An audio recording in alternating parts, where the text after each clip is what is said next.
Now. On 105.9 FM and streaming worldwide on the WMAL app. O'Connor and Company. The time is 7:06 as you make it through your morning routine. Thanks for including us. But I assure you, the next 2 hours of your life will be anything but routine if you keep it tuned here. It's 7:35. Steve Milloy. He's with Junk Science and the senior legal fellow at the Energy and Environmental Legal Institute. And at 8:05, Tom Bevan, Real Clear Politics, find out if these trials are leaving a mark on Donald Trump. Don't seem to be, but we'll ask him. That's coming up. When I say we, I mean she and I, she being Julie Gunlock. Is she okay? I haven't checked your pronouns recently. I'm fine. Good morning. Happy Mother's Day. Thank you. Belated. Thank you. Joining us now is our legal analyst. He always joins us at this time when we're lucky. He's a former U.S. attorney to the District of Columbia, and I picture him right now in one of those berets and a glass of He's got a glass of Cabernet in his hand, maybe Bordeaux, actually, now that I think about it. He's sitting on a balcony somewhere watching the... Maybe a nice rosé. Yeah, sure. Above the stench of the French people. I think this is Italian music. Bonjour, Monsieur diGenova. Bonjour. Bonjour. I bring you greetings from the beautiful town of Médoc on the Gironde River. Oh, good grief. Well, thanks for joining us, Joe. Our lives are pretty awful. I think we're done now. When I grew up, I wanted to be Joe. Just a vineyard tour today. Just a simple vineyard tour today. Not much. Well, it's not Virginia wine, I'll tell you that. No, it's not. No, it's not. All right, moving on. The trial of Donald Trump in New York City last week, of course, featured Stormy Daniels. For the life of me, I have no idea what she brought to the table other than a lot of tabloid stuff. But it also appears she lied under oath. Does that matter anymore, Joe? Well, I think it does, depending upon how smart the jury is and how fair they are. And we don't know anything enough about this jury to know whether or not they can be fair or will be fair, except that it's a New York jury. And for Trump, that's fundamentally unfair. The biggest problem for him is the judge in the case. Yeah. Judge Juan Merchan, and I've done a little D&B on him by talking to a group of lawyers who have appeared in front of him over the years. And the unanimous verdict on Judge Merchan is he has two qualities. He's dumb and he's a bully. And that has been borne out by his conduct during the trial. We've seen this, even though we haven't seen the trial. We've had reported to us his behavior, and it's been boorish and stupid, not unlike the behavior of most of the judges who've been in the Trump cases in New York. I think it's pretty clear that Judge Merchan, when he said he did not have the power to issue a gag order against Michael Cohen, was clearly demonstrating how dumb he is. Of course, he can put a gag order on anybody in the trial, most assuredly, since he did it with the defendant. Gag orders are designed to protect defendants, not witnesses, not the prosecutors. But that's exactly what he's done. He's put this thing on his head. The biggest danger for Trump now is not the witnesses. The biggest danger for Trump is a judge who's going to direct a jury to basically convict Trump by the kinds of jury instructions he's going to give. And given this guy's record of stupidity and bullying, it's pretty clear he's going to try and convict Trump. So I don't know what Michael Cohen's going to say. In fact, nobody knows what Michael Cohen's going to say because the guy is a liar from stem to stern. His testimony should be valueless to any reasonable jury. But who knows who these jurors are and what they want or are going to do. To prove the case that the prosecutor Alvin Bragg is attempting to prove here, and that is, again, they haven't really laid this out, but we know it just from media reports. They haven't laid it out in court yet, that he lied on his financial records to hide a payment that is associated with a non-disclosure agreement with Stormy Daniels. He hid it by saying it was a legal fee, even though by definition that is a legal fee. And in so hiding that payment, he was skirting around campaign finance regulations to help affect the 2016 election. Did I summarize that properly? So it's well, as far as we can tell, that's what it's about. But that's not written down on any piece of paper. Right. They still haven't actually made that case. No, and in fact, this is where you really see how dumb and bullyish Judge Merchan is.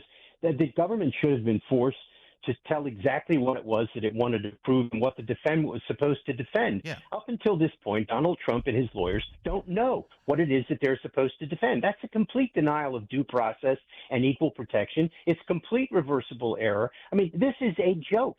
This is a legal joke, what is happening in New York.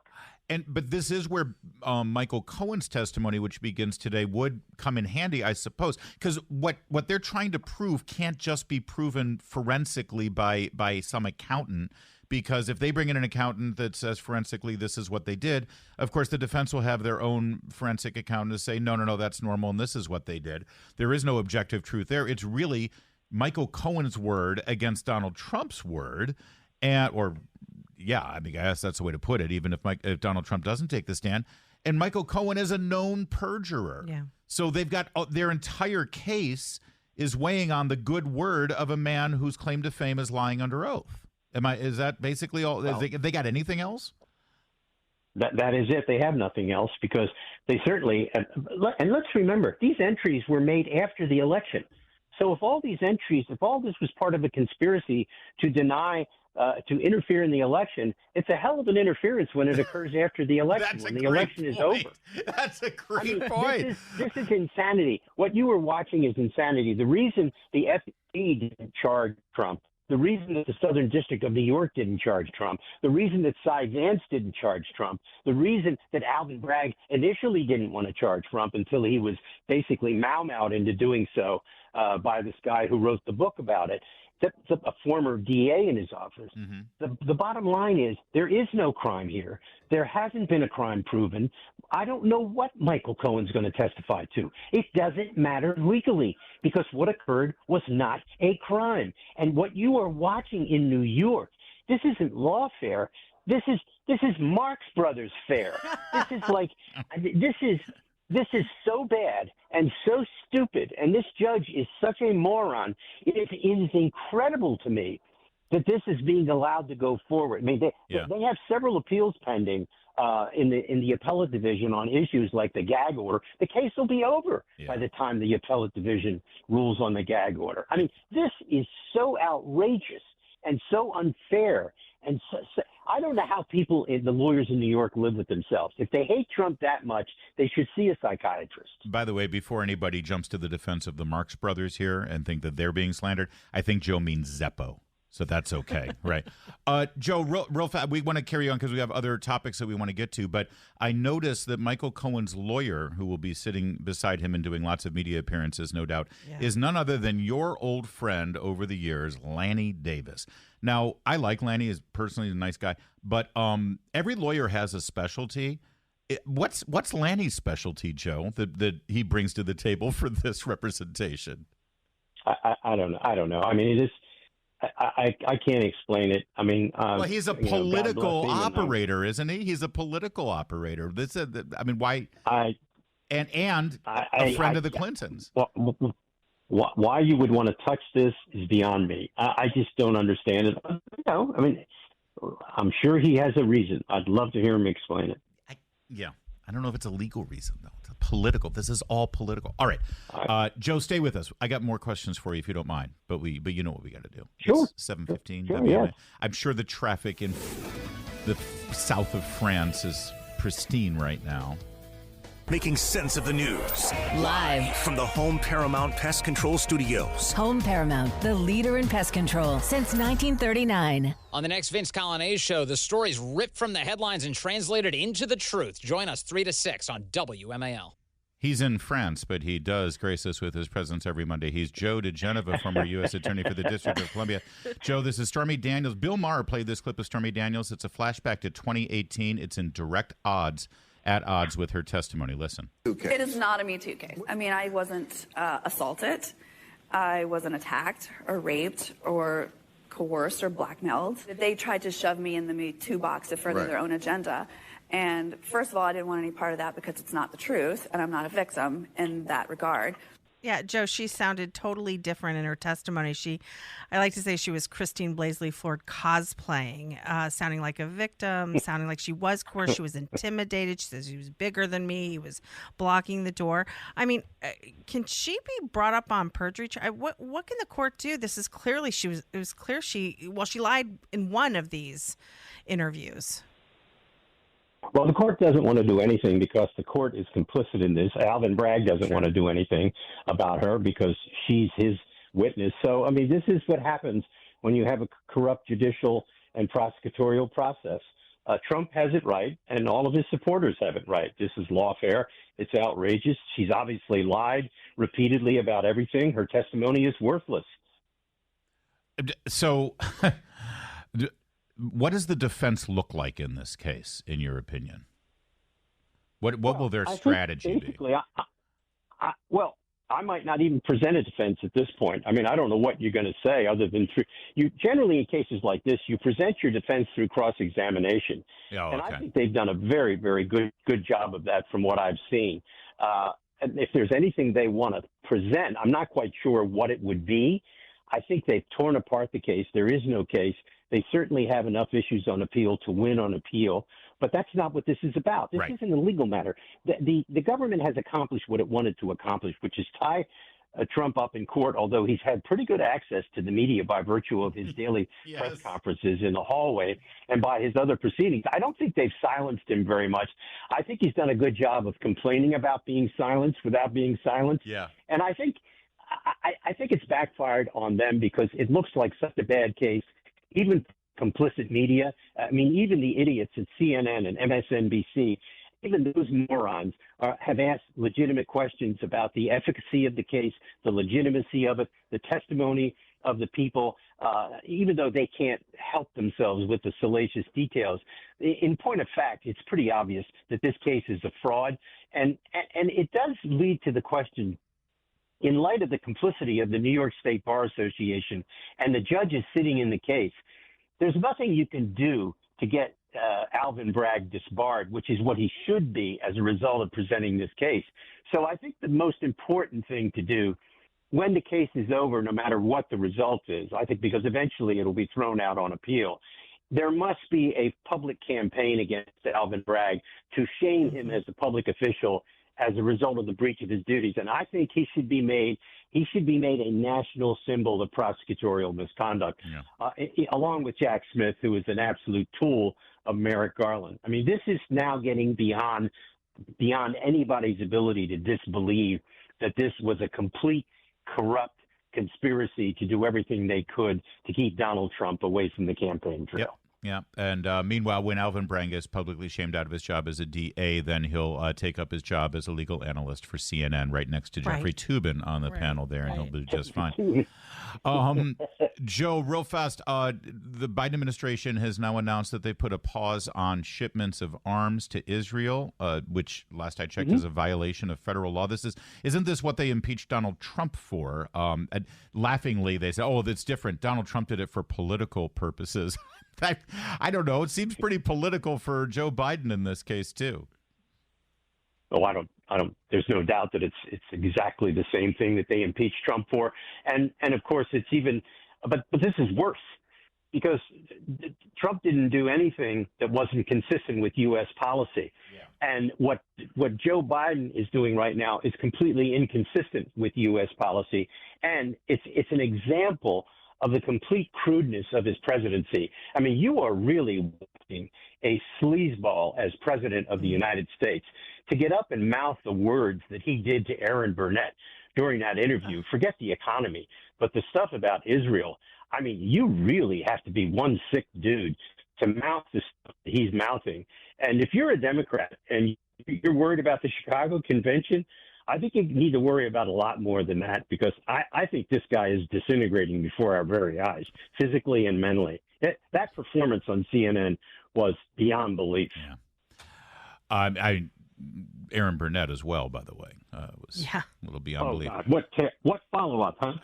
What follow-up? Oh, it's like I assume when you watch, a trial on TV or see some legal analyst and you're yelling back at the television, that's what I was feeling. It's like, I had all the follow-up questions that I was trying to throw Aaron Burnett's way that I was screaming at my screen. Joe, we're going to leave it there. You need to get back to your wine tasting or whatever it is you're going to be doing there in France. Yes, So. off to another chateau. Enjoy yourself, Joe. Yeah, Joe, we're not We are a jealous little at jealous. all. No, we're not at all. We're celebrating his. Goodbye. I think the Baguettes. It's the name of a singing group over here. It's called I the bet it Baguettes. is. Au revoir, Monsieur diGenova. Au revoir. Au revoir. Au revoir. It's 7:23. Now, On 105.9 FM and streaming worldwide on the WMAL app. O'Connor and Company. 7:36 this Monday morning, the 13th day of May. Thanks for tuning in here to O'Connor and Company as we get you off where you need to go and where you need to be, doing what you need to do with everything you need to know. I'm not good at catchphrases. That was good. I couldn't repeat it if I tried. Coming up at 8:05, Tom Bevan, Real Clear Politics, will join us.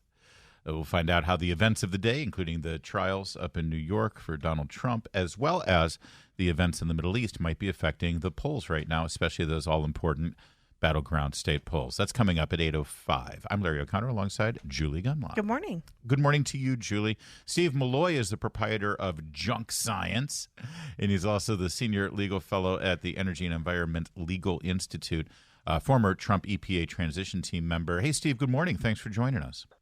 Well, good morning, Larry. Good morning, Julie. A lot of issues here with EV cars, China, tariffs, all that. But I would like to have a broader question, if I could.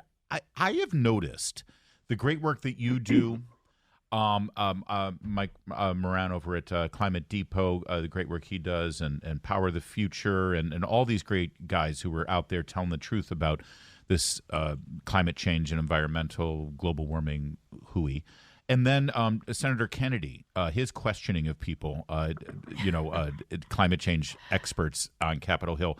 They're so laser sharp and laser. I get the feeling, I guess this is a very long introduction to say to you, Steve, it seems like the narrative is shifting a little bit on all of this climate nonsense.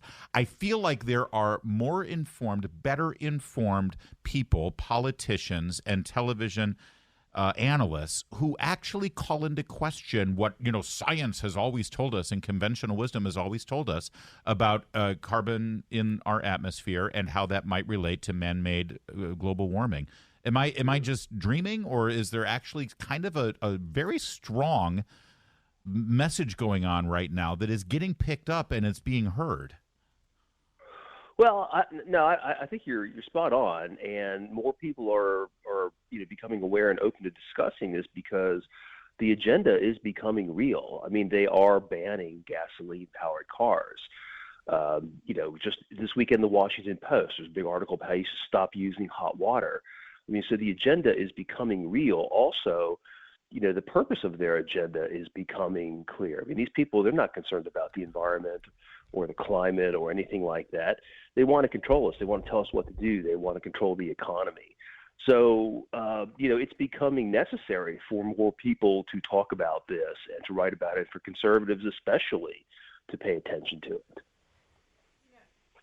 Steve, we've noticed some totally ridiculous, insane suggestions from these climate activists, but now it's, the mainstream media is pushing this stuff. The Washington Post is now pushing people to not cut your lawn because that's fun when all the rats and other vermin live. Okay, I know Larry is 100% on board with it. Larry does not like yard work. Okay, so Meredith, I'm saving the planet. I know. But also, just this week in the Washington Post, an article entitled "Why You Should Embrace Using Cold Water All the Time." I mean, yeah. Are you noticing sort of this uptick in the mainstream? They've always been bad, but I feel like these headlines have ticked up a bit the last couple of years. Yeah, no, they're really insane. That piece about the cold water, I think it was in yesterday's Post. I thought maybe they just meant cold water in your washing machine. No, but no, I mean, get used to taking a cold shower. I mean, they're crazy. And with the lawns, in California and in the People's Republic of Maryland, where I live, especially in Montgomery County, they're really crazy. I mean, they are coming after, the lawn equipment. They don't like anything gasoline powered. Right. Then you have this movement you mentioned, like in May, you're supposed to just let your grass, go to weeds, so that, as you mentioned, all the mice and snakes can live there, and it's everyone called an can ecosystem, see guys. Already. It's supposed to be. We're supposed to live in a dystopian HBO movie. And then you can raise all the bugs in that tall grass that you then eat for dinner. That's right. This is how it all works. No, and the thing is that even if you did all this nutty stuff, even if you did all of it, and just slashed your standard of living to zero, the fact is that even if you believe in the climate hoax about emissions, causing warming, all that, 90% and more of emissions are still happening because of China and India, and Indonesia, and Africa, and all these other places. So it just makes absolutely no sense. So, Steve Milloy, speaking of China, you had a real interesting breakdown and analysis of what's going to happen with the electronic vehicle industry here. As the Biden administration is all in, they're pushing it on everyone, even though Ford announced they lost $135,000 per vehicle on their pickup trucks. But China looms large here in terms of the supply chain for those batteries. What's at stake here? Well, so it's really interesting. So Joe Biden is going to announce, according to the fake news media anyway, tariffs on Chinese EVs, because Chinese EVs are a real threat to General Motors and Ford. They can sell them pretty cheaply, and so he's going to put tariffs on that may double the price of Chinese EVs and anger the Chinese. Now the Chinese are going to react somehow. They may react by sending more fentanyl over the border, or they may react by putting export controls on components for EVs. Every EV battery in the world contains a mineral called processed graphite. Graphite is a mineral but especially processed, and all this processing occurs in China. There's no place else in the world. So every EV battery contains this Chinese-made processed graphite. Last year, the Chinese, they got upset because people were building, batteries outside China, and they put some export controls on processed graphite. Well, they could easily embargo processed graphite to the rest of the world, and that would just shut down the U.S. EV industry, all Western EV makers. So it could be quite ironic, Joe Biden, for his, to get reelected, put tariffs on Chinese EVs. And then kill the whole industry, which I wouldn't mind seeing happen. Who do you root for? It's like it's like a football game between USC and Notre Dame. I mean, can both of them lose? This is great. Get the popcorn. All right, Steve. I appreciate you joining us as always. Always a great conversation, and thanks for getting the truth out there. Seriously, it is making a difference. I guess my long rambling intro of you and my first question is to just reinforce what you're doing and the fact that you are in fact making a difference. And the narrative is changing. People are being very skeptical of this stuff now. Yeah. All right. Well, thank you very much. All right, you bet. It's 7:44. Well, this is a disturbing trend. We've got now our third incident where a gunman walks into a place of worship, a church. This latest one is in Louisiana. It's during a Catholic communion service, a first communion service, in fact. And, of course, there's video cameras in all churches now ever since COVID. So we've got video of this incident. While the priest and a deacon are praying over the Eucharist, you can see somebody come in and whisper in the priest's ear that something is going on in the back of the church. This is a 5-minute video, and we'll put it out there so you can see it on social media. What happened was a teenager walked into the back of the church with a rifle, intent on killing people. And again, the church is full of kids because it's a first communion service. 60 children in particular, just south of Lafayette, Louisiana. They were immediately confronted by parishioners. They were escorted outside. Police were called. In the live stream, you can see that the priest, there's panicking going on, of course, and the priest asks everybody to calm down, and they all start praying the Hail Mary. And eventually the situation was neutralized, and the police apprehended the person without any incident, thank God. It's just terrifying, absolutely terrifying. When, as I said, this is the third incident. You add to that, of course, you saw in Sydney, Australia, where the Assyrian priest, this is one of the Eastern churches, Christian church out of, it's called Assyrian, but this person is actually from Iraq. Of course, all Christians have now been purged from that country because of the religion of peace. But this guy, think about it. He's a Christian priest from Iraq. He's seen quite a bit in the last 30 years, I would say. Yeah. And now he had to leave because of the violence of ISIS and Al-Qaeda and Iran.